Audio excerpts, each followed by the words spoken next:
Hello students, this is video number 5 of simple harmonic motion. और इसके अंदर हम टाइम पीरियड की कैलकुलेशन कैसे की जाएगी इसको ज़रा अंडरस्टैंड करेंगे। कुछ प्रैक्टिकल एग्जांपल्स लेंगे हम सिंपल हार्मोनिक मोशन की, मोस्टली विद द स्प्रिंग, और फिर हम उसके टाइम पीरियड को कैलकुलेट करने की कोशिश करेंगे और उसके मेथोडोलॉजी को अंडरस्टैंड करेंगे कि हम टाइम पीरियड कैसे कैलकुलेट करते हैं। तो टाइम पीरियड की कैलकुलेशन के लिए पहली बात तो ये कि टाइम पीरियड मतलब पहले समझेंगे टाइम पीरियड होता क्या है। Time period is time taken by the particle to complete one full cycle. Cycle हो गया, जैसे साइकिल हमें मालूम है यहां पे हमारा साइकिल कैसा है। हमारा साइकिल है कि हम किसी एक पर्टिकुलर पॉइंट से शुरू हुए, हम बिल्कुल एक्सट्रीम पे गए और एक्सट्रीम पे जाने के बाद वापस मीन पे आए और मीन पे आने के बाद फिर नेगेटिव एक्सट्रीम पे गए और फिर वापस मीन पे आए। ठीक है, फॉर एग्जांपल शुरू हम कहीं से भी कर सकते हैं, लेकिन अभी जब हम बिल्कुल बेसिक की बात करेंगे तो हम शुरू हुए मीन से, एक्सट्रीम तक गए, एक्सट्रीम के जाने के बाद मीन पे आए, मीन पे जाने के बाद फिर से हम कहां पे आ गए, सॉरी एक्सट्रीम पे आए और एक्सट्रीम से फिर से मीन पे आए। यानी कि हमने टोटल डिस्टेंस कितना ट्रेवल किया, एक यहां पे डिस्टेंस ए। ये भी एक क्वेश्चन पूछ सकते हैं कि एक साइकिल में हमने कितना डिस्टेंस कवर करते हैं एसएचएम के, that comes out to be 4a। याद रखना, एक साइकिल में कितना, चाहे जहां से मर्जी स्टार्ट हो जाओ, हमेशा distance travelled in full cycle is equal to 4a। और इस पूरे साइकिल को कंप्लीट करने में हमें कितना टाइम लगता है उसको हम क्या बोलते हैं, टाइम पीरियड। अब इस टाइम पीरियड की कैलकुलेशन को किस तरह से किया जाता है इसको अंडरस्टैंड करेंगे। सबसे सिंपल एग्जांपल मैंने सबसे पहले कंसीडर की है और इसको जरा अंडरस्टैंड करेंगे। और इसको अंडरस्टैंड करते टाइम हमने क्या माना, पहली बात तो ये, when the spring is placed in this position, in horizontal position, A mass is connected with it, तो क्या होगा, आप इसको बात को समझना। इससे क्या होगा कि हम जब इसकी जो नेचुरल लेंथ है वही इसकी मीन पोजीशन है। नेचुरल लेंथ हो गया, जैसे ये स्प्रिंग पहले से हम उठा के लाए, हमने इस पर कोई फोर्स नहीं लगाई, और ये जिस लेंथ में होगा वो उसको हम क्या बोलेंगे, नेचुरल लेंथ। तो नेचुरल लेंथ इस समय नेचुरल लेंथ है आपकी स्प्रिंग की, और मीन पोजीशन भी यही है, और मीन पोजीशन भी यही है। ठीक है, तो मीन पोजीशन भी यही है। हम जरा अंडरस्टैंड करते हैं इसकी और बात को, क्या है इसमें। आप देखो क्या कह रहा हूं मैं, कि आपका ये शुरुआत कहां से हुई, नेचुरल लेंथ से शुरुआत हुई, हमने इसको स्ट्रेच करके एक्सपैंड करके यहां पे एक्स डिस्टेंस पे लेके गए, और जिस डायरेक्शन में हम इसको डिस्प्लेस करेंगे ना, याद रखना प्लीज, जिस डायरेक्शन में हम इसको डिस्प्लेस करेंगे, ठीक है, जब भी हमें टाइम पीरियड कैलकुलेट करना है तो हमने इसको डिस्प्लेस करना है with a small distance x.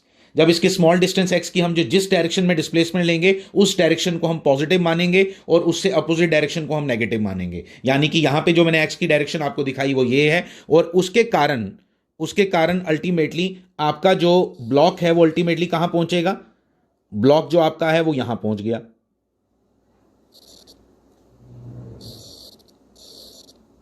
Displacement कितनी की आपने, एक्स, और अल्टीमेटली आपका ब्लॉक जो है वो यहां पहुंच गया।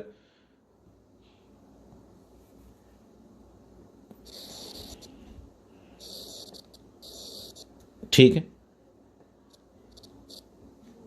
यहां पहुंचा, फाइन, यहां पहुंचा। तो हमने क्या अंडरस्टैंड करना है कि इसकी इस समय इस कंडीशन में आपके जो स्प्रिंग है उसकी नेचुरल लेंथ और मीन पोजीशन एक ही है। ठीक है, तो इसलिए यहां पे जो आपकी मीन पोजीशन होगी उसकी कोई इक्वेशन नहीं आएगी, लेकिन हम आगे फर्दर क्वेश्चंस जब करेंगे तो उसमें आपको दिखाई देगा कि मीन पोजीशन पे आपकी एक इक्वेशन बनेगी, वहां पे आपकी नेट फोर्स इक्वल टू क्या होती है, 0। तो यहां पे तो आपकी कोई फोर्स लग ही नहीं रही है, तो नेट फोर्स की तो बात ही नहीं होती। यहां पे भी नेट फोर्स इक्वल टू 0 ही है मीन पोजीशन पे, लेकिन मीन पोजीशन और नेचुरल लेंथ जब सेम होती है तो इसका मतलब यह हुआ कि वहां पे नेट फोर्स क्या, वहां पे कोई फोर्स लग ही नहीं रही है। ठीक है, तो इसलिए यहां पे आपका नेट फोर्स इक्वल टू 0 होगी। ठीक है, मीन पोजीशन आपकी यही वाली है और यही आपकी नेचुरल लेंथ है। इस केस में हर बार नहीं होगा ऐसा, हर बार ऐसा नहीं होगा, अभी दिख जाएगा आगे आपको। ठीक है, तो ये आ गया आपका इस तरह से। फिर हम क्या लिखेंगे, यहां पे हमें मालूम है कि जब आप स्ट्रेच करके इसको यहां आगे की तरफ लेके, तो एक फोर्स यहां डेवलप होती है। यहां पे एक ये स्प्रिंग यहां पे और स्ट्रेच करके आगे गया है ना, यहां पे बीच में स्प्रिंग है, वो बनाने की जरूरत नहीं है अभी। तो यहां पे एक फोर्स फील कर रहा होगा ये मास, ठीक है, किसकी वजह से, that is called spring force. That spring force जो इसके ऊपर एक्ट करेगी, जिसकी वजह से ये यहां जाएगा। एक बात आपने ये एक और अंडरस्टैंड करनी है कि आप ये वाला जो आपका मास है ये एसएचएम करना शुरू कर देगा। ये वाला मास यहां पे था पहले, अब ये पोजीशन यहां पे हो गई, थोड़ी देर के बाद यहां होगी, फिर ये यहां आएगा, फिर यहां जाएगा, फिर यहां आएगा, और अल्टीमेटली यहां पे ये एसएचएम करता रहेगा। हम ये मानते हैं कि जिस हॉरिजॉन्टल सरफेस के ऊपर ये लाई कर रहा है वो फ्रिक्शनलेस है, तभी ऐसा हो पाएगा। ऑसिलेशंस तो हमें दिखाई दे रही हैं, लेकिन मैंने आपको बताया था कि हर एक ऑसिलेटरी मोशन आपकी सिंपल हार्मोनिक मोशन नहीं होती, इसलिए सिंपल हार्मोनिक मोशन नहीं है, इसलिए मुझे ये बताना पड़ेगा कि ये एसएचएम है या नहीं है, उसको प्रूव करना पड़ेगा। उसको प्रूव करने के लिए हमने सबसे पहला काम क्या किया, हमने लिखा कि यहां पे जब मैंने इसको डिस्प्लेस किया विद स्मॉल डिस्प्लेसमेंट एक्स, तो मैंने यहां पे एफ नेट निकाला। तो यहां पे आपकी इस पे नेट फोर्स कितनी लग रही होगी वो मैं लिख रहा हूं, आप देखना जरा ध्यान से प्लीज इस बात को। F net is equal to, पता कितना होगा यहां पे, F net is equal to यहां होगा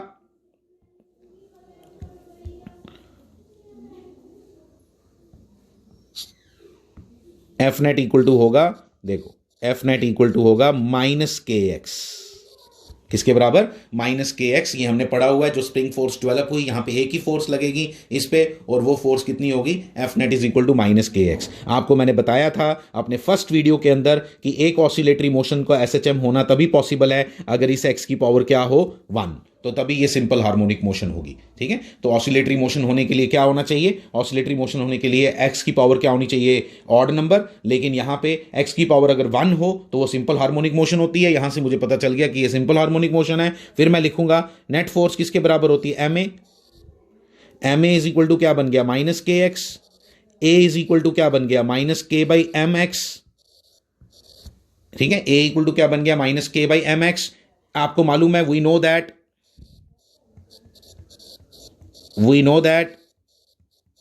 A is equal to minus omega square X in simple harmonic motion होता है। ठीक है, और इसकी वजह से हमने क्या लिख दिया, यहां से इनको कंपेयर करेंगे इक्वेशन नंबर 1 और इस इक्वेशन नंबर 2 को, तो what comes out to be, it comes out to be omega square किसके बराबर हो गया, ओमेगा स्क्वायर बराबर हो गया के बाई एम के। देखो अब इसको इस तरह से करना, आप देखो ओमेगा स्क्वायर इक्वल टू हो गया क्या, के बाई एम के। यहां से क्या निकल गया, यहां से निकल गया omega equal to under root of के by M, under root of के बाई एम। इसके यूनिट क्या होते हैं ओमेगा के, रेडियंस पर सेकंड। प्लीज याद रखना, हमेशा ओमेगा कहीं पे भी दिखेगा ना तो उसके यूनिट क्या होंगे, रेडियंस पर सेकंड। ये इस फिर अगर मुझे इसका एफ में कन्वर्ट करना हो ओमेगा को कभी भी फ्रीक्वेंसी में, तो याद रखना ओमेगा को 2 पाई से डिवाइड कर दो तो हमेशा एफ होता है। ये बहुत बार काम आता है। ठीक है, ओमेगा को 2 पाई से डिवाइड कर दो तो आंसर क्या बन गया, 1/2 पाई, ये फ्रीक्वेंसी आ गई। ठीक है, कितनी, ये लो। ठीक है, और हमें मालूम है टाइम पीरियड अगर कैलकुलेट करना हो, डेट इज इक्वल टू क्या होता है, 1/f, it comes out to be 2 pi under root of के बाई एम। ठीक है, आपको हो सकता है एक दो बातें इसमें थोड़ी सी अंडरस्टैंडिंग में डिफिकल्टी आई हो। देखिए मैं मीन पोजीशन नेचुरल लेंथ की जो बात कर रहा था, यहाँ पे एक्चुअली मीन पोजीशन और नेचुरल लेंथ एक ही है। ठीक है, एक ही है, इसलिए कंपैरेटिवली क्वेश्चन सिंपल था। लेकिन हम और क्वेश्चंस जब करेंगे तो आपको और इसमें कॉन्सेप्ट डेवलप करने के लिए मैं बताता हूं अभी किस तरह से हम आगे बढ़ेंगे। देखना जरा, आप इसके यूनिट्स भी मैंने आपको क्या बताया, इसके यूनिट्स क्या है, रेडियंस पर सेकंड। इसके यूनिट्स होते हैं हर्ट्स, यानी कि रेडियंस पर सेकंड को हर्ट्स में कन्वर्ट करना हो तो क्या करो, सिर्फ 2 पाई से डिवाइड कर दो। और टाइम पीरियड इक्वल टू इसके यूनिट्स क्या होते हैं, सेकंड, क्योंकि हर्ट्स जो होता है वो सेकंड इनवर्स होता है। ठीक है, तो ये आपका इसका यूनिट्स के साथ मैंने बता दिया। अब हम अगला क्वेश्चन करते हैं। देखो नेक्स्ट आ गई आपकी ये वर्टिकल स्प्रिंग आ गया, इसका भी हमने निकालना है। इसमें आपका कॉन्सेप्ट ज़्यादा अच्छे से क्लियर होगा आई बिलीव।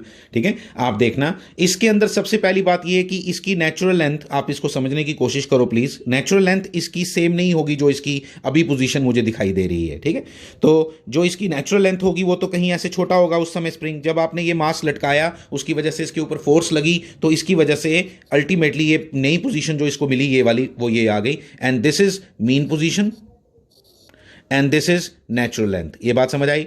उसके बाद ये जो गैप आता है ना मीन पोजीशन और नेचुरल लेंथ के बीच में, मैं नॉर्मली उसको रिप्रेजेंट किया करूंगा एक्स नॉट के साथ। और इस एक्स नॉट की वैल्यू पहले कैलकुलेट करना हम सीखते हैं। इसमें भी हमने टाइम पीरियड कैलकुलेट करना है, मैं बताऊंगा इससे। मैं एसएचएम का टाइम पीरियड कैलकुलेट करने को बोला जाए तो what you need to do. ठीक है, तो ये एक्स नॉट की वैल्यू किसके बराबर होगी वो निकालने के लिए मुझे ये पता चलना चाहिए सबसे पहले कि जिस पोजीशन पे आके इसकी नेट फोर्स जीरो हो जाएगी, जिस पोजीशन पे आके इसकी नेट फोर्स जीरो हो जाएगी, that is called mean position. उस पोजीशन पे नीचे की तरफ इस पे फोर्स लग रही है mg, जो इसको नीचे लेके जा रही थी, और ऊपर की तरफ इस पे फोर्स लगेगी, जो स्प्रिंग फोर्स है वो किसके बराबर है, के एक्स नॉट के। ठीक है, तो यहां से आपको पता चल जाएगा कि ये, इसको आप इक्वेशन नंबर 1 लिख दो और इधर लिख दो कि X naught is equal to किसके बराबर आ गया, एम जी अपॉन के। तो ये आपको याद भी हो जाना चाहिए क्योंकि बहुत बार आगे प्रॉब्लम्स में ये यूज भी करेंगे हम। तो M X naught is equal to क्या आ गया, एम जी अपॉन के। इसको चाहे आप लिख दो नंबर 2। फाइन। तो एक्स नॉट की वैल्यू हमें कैलकुलेट कर ली कि नेचुरल लेंथ से वर्टिकल स्प्रिंग कितनी नीचे आता है, ये हमें पता चल गया। फाइन। अब मैंने क्या किया, मुझे बोला गया टाइम पीरियड निकालो। टाइम पीरियड निकालने के लिए बोला गया तो मुझसे ये एक्सपेक्टेड है कि मैं क्या करूं, मैं इस मास को थोड़ा सा नीचे की तरफ डिस्प्लेस करूं, इस मास को थोड़ा नीचे की तरफ डिस्प्लेस करूं।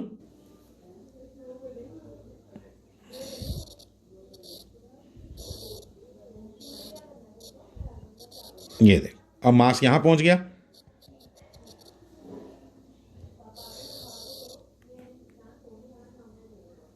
ये आ गया। अब ये इसको कितना डिस्प्लेस किया हमने, एक्स डिस्प्लेस किया। जब इसको x डिस्प्लेस किया मैंने नीचे, और मीन पोजीशन से x डिस्प्लेस किया, आपने इस बात को समझना है। मीन पोजीशन से जब मैंने इसको x डिस्प्लेस किया मास को नीचे की तरफ, तो ये एक सिंपल हार्मोनिक मोशन करेगा। जितना मैं इसको नीचे की तरफ एक्सटेंड करता हूं उतना ये ऊपर की तरफ जाता है। इतनी भी बात आपने समझनी है। और ये मोशन यहां पे सिंपल हार्मोनिक मोशन बन जाएगी। ठीक है, ये सिंपल हार्मोनिक मोशन देखो कैसी बनेगी। ये यहां से ये जाएगा नीचे, नीचे जाने के बाद फिर ये जाएगा ऊपर, x डिस्टेंस ऊपर, और फिर ये वापस अपने मीन पे आएगा। ठीक है, ये इसकी सिंपल हार्मोनिक मोशन इस तरह की दिखेगी। ठीक है, तो x और x नॉट का बिल्कुल बराबर होना जरूरी नहीं है, ये कहीं गलती नहीं बना लेना। तो x मैंने नीचे की तरफ खींचा, x जब नीचे की तरफ खींचा तो उस समय इसकी नेट फोर्स निकालो। पहला काम हो गया, जो आपने मीन पोजीशन पे इसकी वैल्यू निकाली फोर्स की, M G is equal to K X naught, वो हमें पता चल गया। फिर उसके बाद आपने क्या करना है, मैंने क्या बताया आपको, आपने क्या करना है, आपने नेट फोर्स लिखनी है इसकी डिस्प्लेस्ड पोजीशन पे। इस पे नेट फोर्स जो डिस्प्लेस्ड पोजीशन पे लग रही है वो कितनी है, देखना जरा प्लीज, ध्यान से देखना। नेक्स्ट फोर्स क्या होगी आपको समझ आएगा। एम जी को पॉजिटिव क्यों लिया, मैंने बोला था जिस डायरेक्शन में आप एक्स रखोगे उस डायरेक्शन को हम पॉजिटिव मानेंगे, इसलिए एम जी हो गया यहां पे पॉजिटिव। और माइनस इस पोजीशन पे इसकी फोर्स, इस पे कितनी स्प्रिंग फोर्स लग रही है, के x plus x not, x not plus x. ये टोटल हमने कहां से लेना होता है, स्प्रिंग फोर्स का जब फॉर्मूला आपने लिखना है, ये स्प्रिंग फोर्स का फॉर्मूला है, ध्यान देना, ये स्प्रिंग फोर्स का फॉर्मूला है। स्प्रिंग फोर्स का जब भी आप फॉर्मूला लिखते हो, याद रखो प्लीज, स्प्रिंग फोर्स का जब भी आप फॉर्मूला लिखते हो तो आप लेंथ कहां से मेजर करते हो, नेचुरल लेंथ से। माइंड इट, नेचुरल लेंथ से। इसलिए ये आ गया आपका net force is equal to M G. अब मैं यहां इसको खोलूंगा, एम जी माइनस के एक्स माइनस एक्स नॉट लिख दिया। फिर मैं इस इक्वेशन को याद करूंगा, इक्वेशन नंबर 1 को। इक्वेशन नंबर 1 को याद करते ही मुझे पता चल गया, के एक्स नॉट एम जी की जगह मैंने क्या डाल दिया, के एक्स नॉट, ये डाल दिया ऐसे, ये डाल दिया ऐसे, ये आ गया इधर। अब मैंने इन दोनों को कैंसिल कर दिया। इन दोनों को कैंसिल करते ही अल्टीमेटली मेरा एफ नेट किसके बराबर आया, F net again comes out to be minus के एक्स। ध्यान देना इस बात को, F net comes out to be minus के एक्स। यहां से फिर दोबारा सेम कैलकुलेशन स्टार्ट हो जाएगी। देखो यहां पे बिल्कुल सेम यही था ना, हमने यहां पे भी ऐसे लाया था, यहां जल्दी आ गया था, यहां पे इजीली आ गया था, यहां थोड़ा टाइम लगा आने में। ठीक है, तो ये दोनों आपके लिए इंपॉर्टेंट चीजें हैं, इसको अच्छे से समझो। तो यहां पे F net is equal to क्या लिखा मैंने, माइनस के एक्स, और इसके बाद लिखते ही सारा आंसर वही आएगा, कोई डिफरेंस नहीं। सेम प्रोसेस आपने यहां पे फॉलो करना है। क्या लिखोगे आप नेक्स्ट स्टेप में, M A equal to minus के X, A equal to this, compare करोगे एस एच एम के साथ। पहले लिखोगे this is equation of S H M, ये सब लिखने के बाद आप लिखोगे क्या, आप लिखोगे कि जो आपका टाइम पीरियड आएगा, सेम टाइम पीरियड आएगा, 2 pi under root of M by K, M by K, यही निकाला था आपने। यस, ये देखो, ये मैंने यहां पे भी उल्टा लिख दिया ना, इसको भी आप एम बाई के लिखो। उल्टा करना था ना इसको, मैंने 2 पाई को उल्टा कर दिया, इसको किया ही नहीं। तो यहां पे आप लिखोगे एम बाई के, वहां पे भी आपका एम बाई के ही आएगा। ठीक है, और सेकेंड्स ऑब्वियसली इसके यूनिट्स जो होंगे वो सेकेंड्स में ही होंगे। ठीक है, यूनिट्स लिखने की जरूरत नहीं है, पता होना चाहिए आपको इसके यूनिट्स ये हैं। हर जगह हम यहाँ पे इक्वेशंस में यूनिट्स नहीं लिखते। तो ये बन गया आपका सेकंड क्वेश्चन। ठीक है, एक और क्वेश्चन करते हैं आपका कॉन्सेप्ट और बिल्ड करने के लिए। ये देखो, ये आपकी नेक्स्ट प्रॉब्लम है, आप जरा इसको अंडरस्टैंड करना। अभी मैं बताता हूँ आपको क्या, कि इसकी भी नेचुरल लेंथ यहाँ नहीं होगी, नेचुरल लेंथ तो इसकी यहाँ होगी कहीं। समझो इस बात को, मास लगाने के बाद वो थोड़ा आगे खींचेगा, जिस पोजीशन पे आएगा वो आपकी मीन पोजीशन हो गई, ये आपकी नेचुरल लेंथ हो गई। इन दोनों के बीच के डिस्टेंस को हम एक्स नॉट बोलेंगे। ठीक है, इसको हम एक्स नॉट बोलेंगे। और कहाँ से ये इक्वेशन आएगी जरा ध्यान देना। आपको मालूम है एक इंक्लाइंड प्लेन पे जब भी मास पड़ा होता है तो उस पे ऊपर जो नीचे की तरफ फोर्स लगती है that is M G sine theta. ठीक है, तो मैं यहां लिखूंगा क्या, M G sine theta, M G sine theta equal to minus, sorry, equal to K X naught, पिछली बार की तरह। ठीक है, और यहां से आपको एक्स नॉट की अगर वैल्यू चाहिए हो, कभी पूछी जा सकती है एग्जाम में, तो M G sine theta upon क्या होगा, के। आप इसको इक्वेशन नंबर 1 लिख दो। फिर अब आपको टाइम पीरियड निकालने के लिए क्या करना है, आपने इसको आगे की तरफ डिस्प्लेस करना है। ठीक है, आगे की तरफ डिस्प्लेस करना है, कितना डिस्टेंस से, एक्स डिस्टेंस से आगे की तरफ जब आपने डिस्प्लेस किया, क्या अब आपके नेट फोर्स की क्या इक्वेशन बनेगी, मैं लिख रहा हूं, आप समझना। अभी भी जो मास पे नीचे की तरफ फोर्स लग रही है that is M G sine theta in the direction of X, जो है वो ये है। लेकिन एक फोर्स और लगेगी जो होगी कौन सी, आपकी spring force. That spring force comes out to be, वो नेचुरल लेंथ से मेजर करते हैं इसलिए उसका आंसर आएगा माइनस के। क्या माइनस, क्यों, क्योंकि वो इस तरफ लगती है। वो जो फोर्स लगेगी जब आप ब्लॉक इधर बनाओगे, तो जो ब्लॉक इधर बनाओगे तो उसके ऊपर जो फोर्स लगेगी वो इधर लगेगी, इसलिए वो opposite to the direction of क्या है, एक्स, इसलिए वो ऊपर की तरफ लगेगी। माइनस के एक्स प्लस एक्स नॉट आ गया, वो भी जैसे पहले आया था। सिमिलरली वही कैलकुलेशंस करके आपको दिखेगा, अभी देखो कितना इंटरेस्टिंग है। क्या बना, एम जी साइन थीटा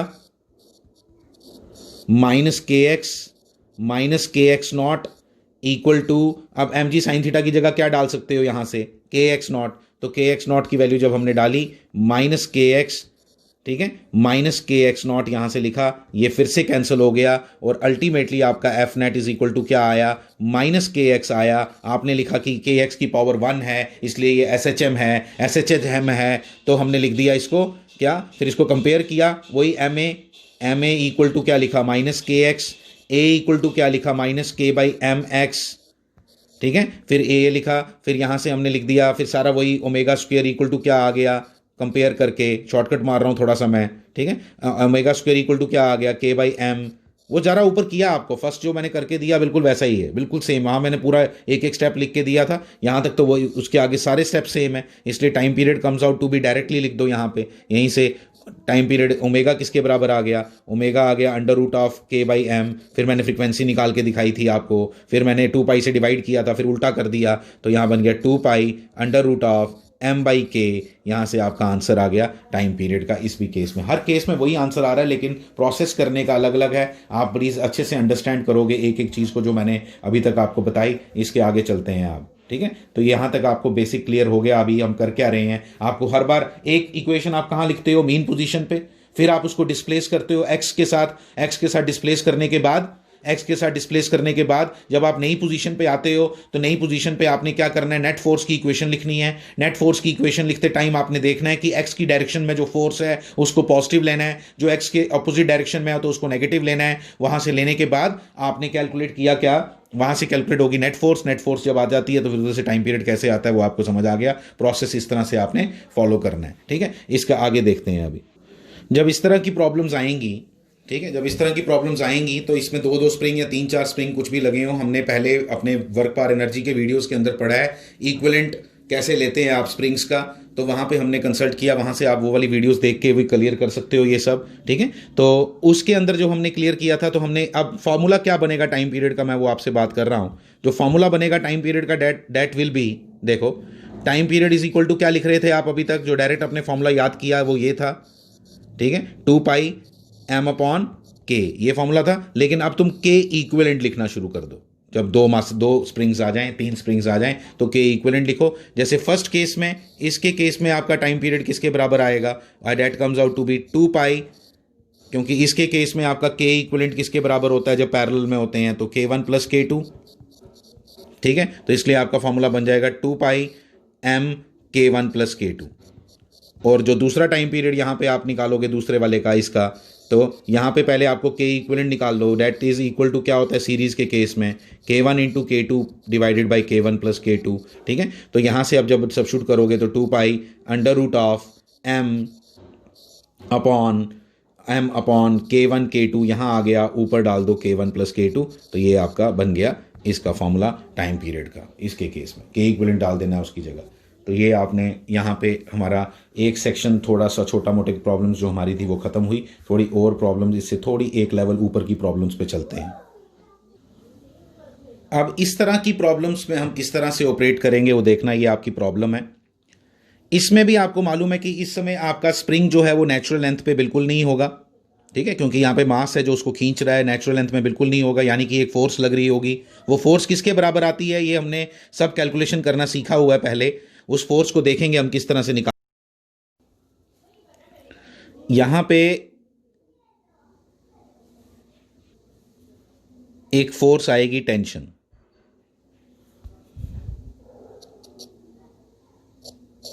ठीक है, टेंशन आई, इसी की वजह से ये स्प्रिंग खींचेगा ऊपर की तरफ, ठीक है। उसके अंदर एक फोर्स डेवलप होगी जिसको हम क्या बोलते हैं, एफएसपी, स्प्रिंग फोर्स, ठीक है, क्योंकि स्प्रिंग खींचा, स्प्रिंग खींचेगा। नेचुरल लेंथ इसकी कहीं यहाँ पे होगी, मतलब यहाँ पे कहीं नेचुरल लेंथ होगी, ठीक है, उसकी, और नेचुरल लेंथ के बाद ये थोड़ा नीचे आएगा, दिस इज नेचुरल लेंथ, ठीक है। ये नीचे की तरफ क्यों आया, मीन पोजीशन इसकी नहीं क्यों बनी, क्योंकि आपने मास डाला और ये नीचे पोजीशन पे आया, एक्स नॉट पोजीशन पे आया। फाइन, इतनी बात हमें समझ आ गई। इतनी बात समझ आते ही पहली बात तो हमें ये क्लियर होती है यहाँ पे कि एट मीन पोजीशन मुझे क्या दिखाई देता है, अच्छे से समझना, इसको थोड़ी डिफिकल्टी आ सकती है आपको। एट मीन पोजीशन क्या बनेगा, mg इज इक्वल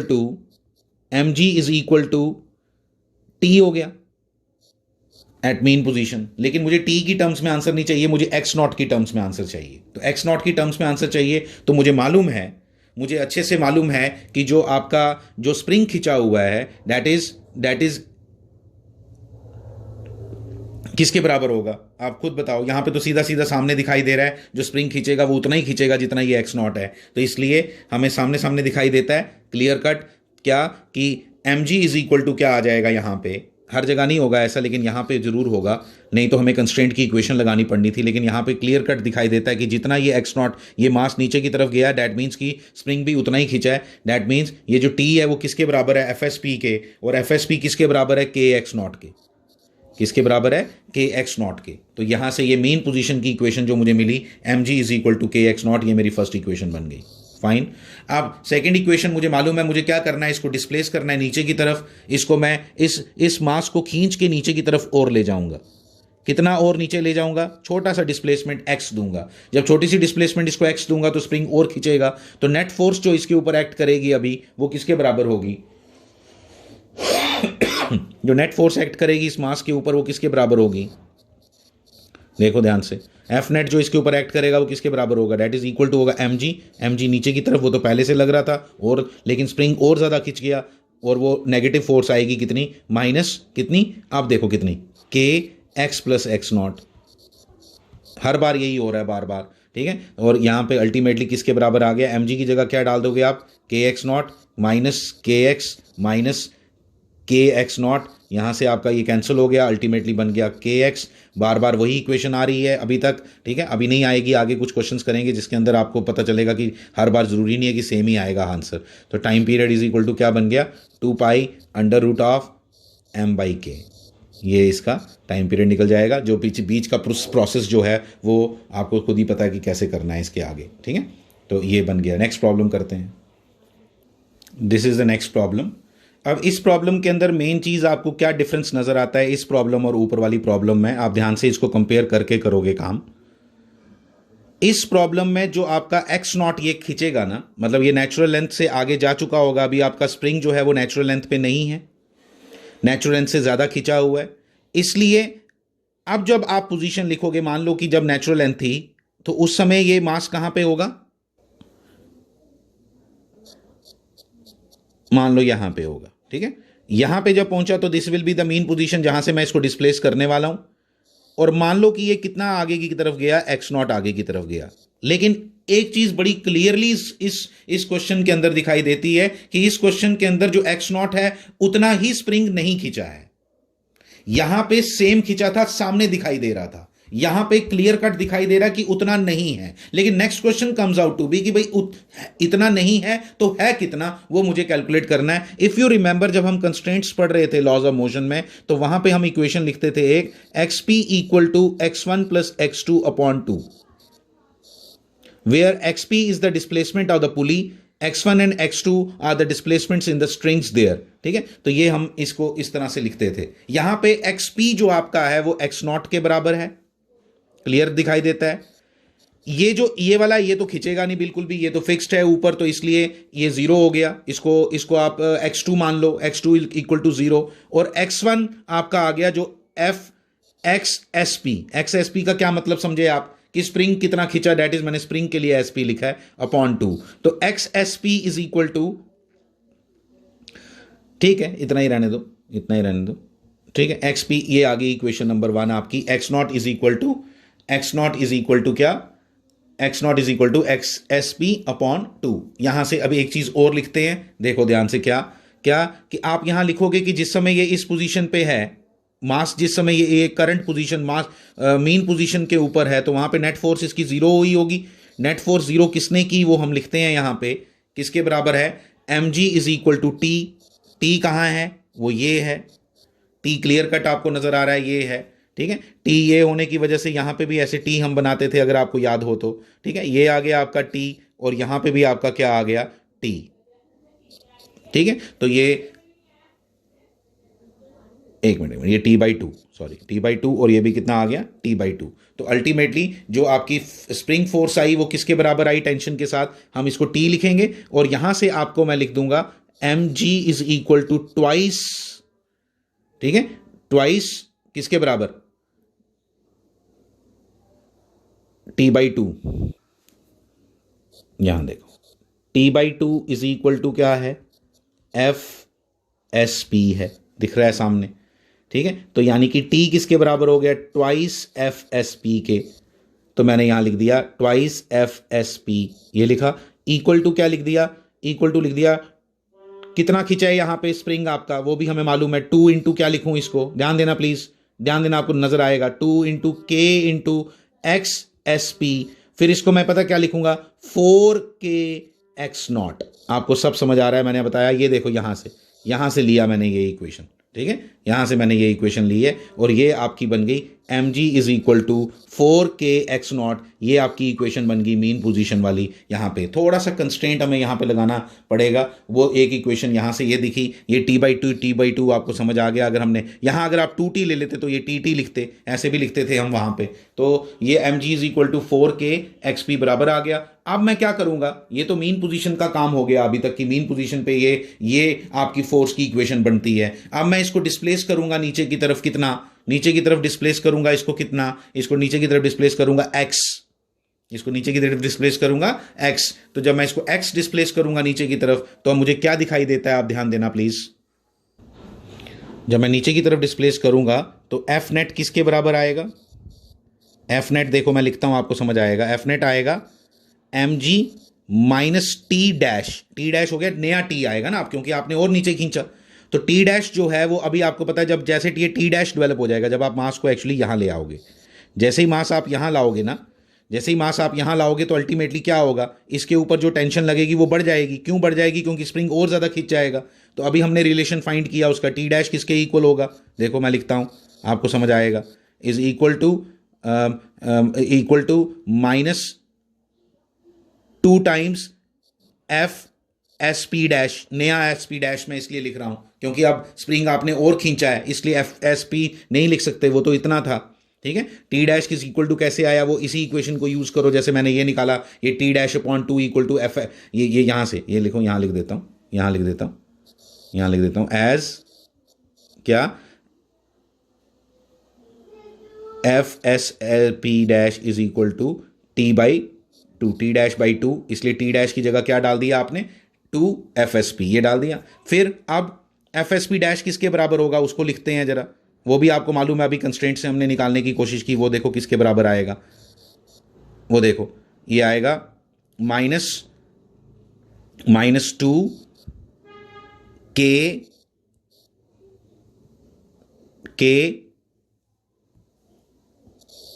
2 टाइम्स, वही देखो 2 टाइम्स यहां एक्स नॉट था ना, F S P is equal to 2 times X naught था। अब आपका नया ज्यादा खींचा है, वो ज्यादा खींचा है, तो कितना खींचा है अब, एक्स नॉट प्लस एक्स, इसको कितना खींचा आपने, और एक्स खींच दिया ना ये, लेकिन जो स्प्रिंग के ऊपर पहुंचेगा वो कितना होगा, वो इससे डबल होगा। तो ये कितना आएगा F S P 2 into x not plus x.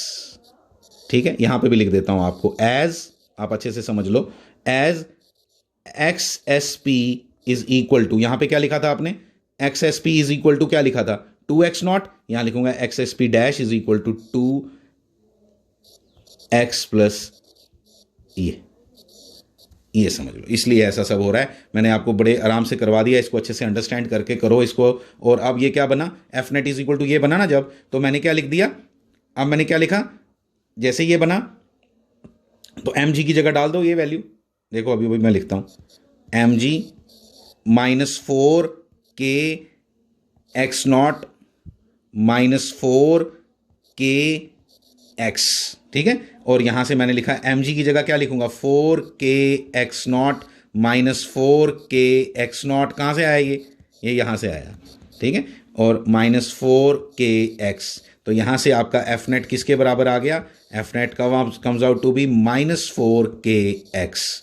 जैसे ही -4 के एक्स आपका एफ नेट आया, तो आपको मालूम है अब आपने क्या करना है, मैं पूरा करके दूंगा आपको। इसके आगे आप क्या लिखोगे, M A equal to -4 K x, क्या लिखोगे -4 के एक्स, और फिर क्या लिखोगे नेक्स्ट, यहां लिखोगे ए इक्वल टू -4 के अपॉन एम एक्स। ठीक है, as this is the equation of acceleration in SHM motion, SHM। ठीक है, तो ओमेगा स्क्वेयर इक्वल टू क्या बन गया आपका 4 के upon M, omega equal to क्या बना √4 के अपॉन एम,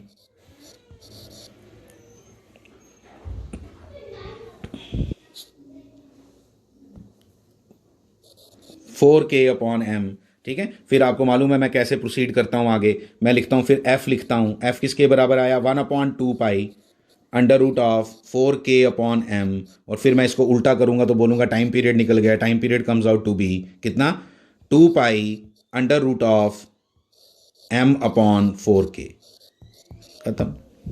ठीक है, जब प्रैक्टिस करोगे तो जल्दी से आंसर निकल जाएगा आपका, इतना टाइम नहीं लगाना पड़ेगा आपको। ठीक है, तो टाइम पीरियड इतना आ गया, फाइन। इसकी नेक्स्ट प्रॉब्लम देखते हैं एक और, जिसको आप ही खुद ही करोगे वो। देखो नेक्स्ट, इस प्रॉब्लम के अंदर क्या दिखाई देता है, this is the natural position, फिर से बना रहा हूं आपके लिए, नेचुरल लेंथ, सॉरी, ये आ गई आपकी क्या मीन पोजीशन। ठीक है, मीन पोजीशन, इन दोनों के बीच के गैप को हम हमेशा क्या बोलते हैं एक्स नॉट। ठीक है, इतनी बात समझ आ गई, फाइन। यहां पे जो टेंशन डेवलप होगी वो हमें पता चल गया कि मीन पोजीशन पे जब होगा तो इधर टेंशन टी होगी, इधर टेंशन टी होगी तो इधर भी टेंशन टी होगी, इधर टेंशन टी होगी तो यहां पे 2t होगी। तो आपको यहां पे सामने सामने दिखाई देगा क्या कि F S P is equal to क्या आ गया आपका, फर्स्ट इक्वेशन आपको दिखाई देगी वो 2t के बराबर है। इसको आप नंबर 1 यूज करो और ये अब आगे यूज होगी। ठीक है, अब यहां से मीन पोजीशन पे यस अब एफ एस पी की इक्वेशन आपने लिखनी है, एफ एस पी आपको पता लगाना है कि ये स्प्रिंग खींचा कितना, तो स्प्रिंग खींचा कितना, इसके लिए मैं लिख रहा हूं इक्वेशन, आपको मालूम है हम क्या लिखने वाले हैं, X P equal to x1 plus x2 upon 2।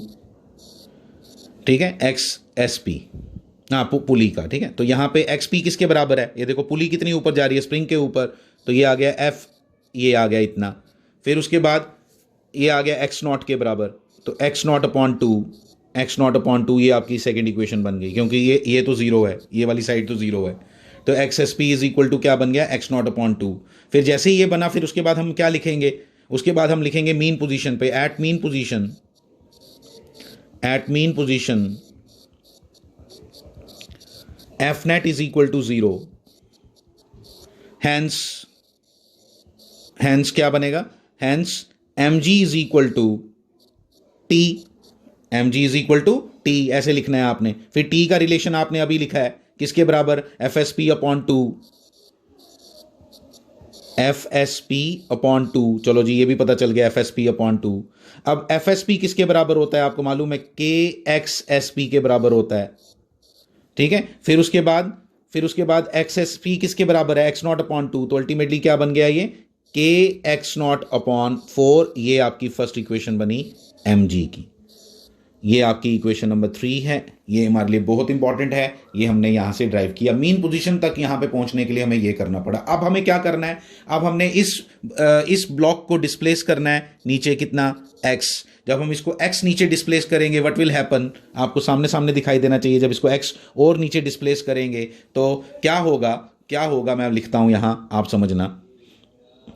एक नई टेंशन डेवलप होगी, ठीक है, एक नई टेंशन, जैसे पिछली बार लिखवाया था आपको, बिल्कुल वैसे ही आएगा यहाँ पे भी वैसा ही, ठीक है। तो अल्टीमेटली जब आप इसको सॉल्व करोगे, आप खुद ट्राई करो इसको सॉल्व करने की, ठीक है, इसको खुद ट्राई करो, बिल्कुल ऊपर वाले के क्वेश्चन की तरह आप इसको सॉल्व करोगे जब, तो बिल्कुल ऊपर वाले की। अगर आपको ऊपर वाला क्वेश्चन पता चला तो ये भी पता चल जाएगा। तो यहाँ पे आपको क्या मिलेगा, एफ नेट किसके बराबर आएगा, आपका एफ नेट जो आएगा वो आएगा माइनस के, चलो मैं पूरा ही कर देता हूँ, मैं पूरा ही कर देता हूँ।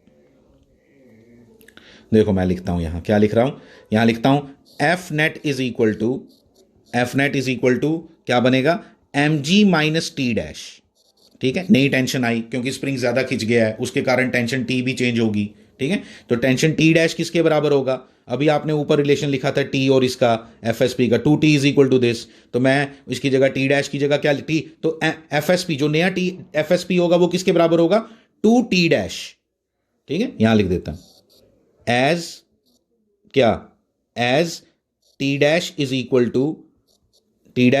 टू कितना, F S P dash upon 2, F S P dash upon 2, ठीक है, ये बन गया। तो इसलिए हमने लिख दिया M G minus F S P dash upon 2, fine, F S P dash upon 2। अब एफ एस पी कैसे निकालेंगे, देखो एफ एस पी किसके बराबर था, नहीं पहले ये लिखो, देखो ऐसे लिखता हूं, एम जी माइनस के x S P dash upon 2, ध्यान से करना है एक एक बात को, ठीक है। अब एक्स एस पी मुझे निकालना है, जल्दबाजी हम बिल्कुल नहीं कर सकते।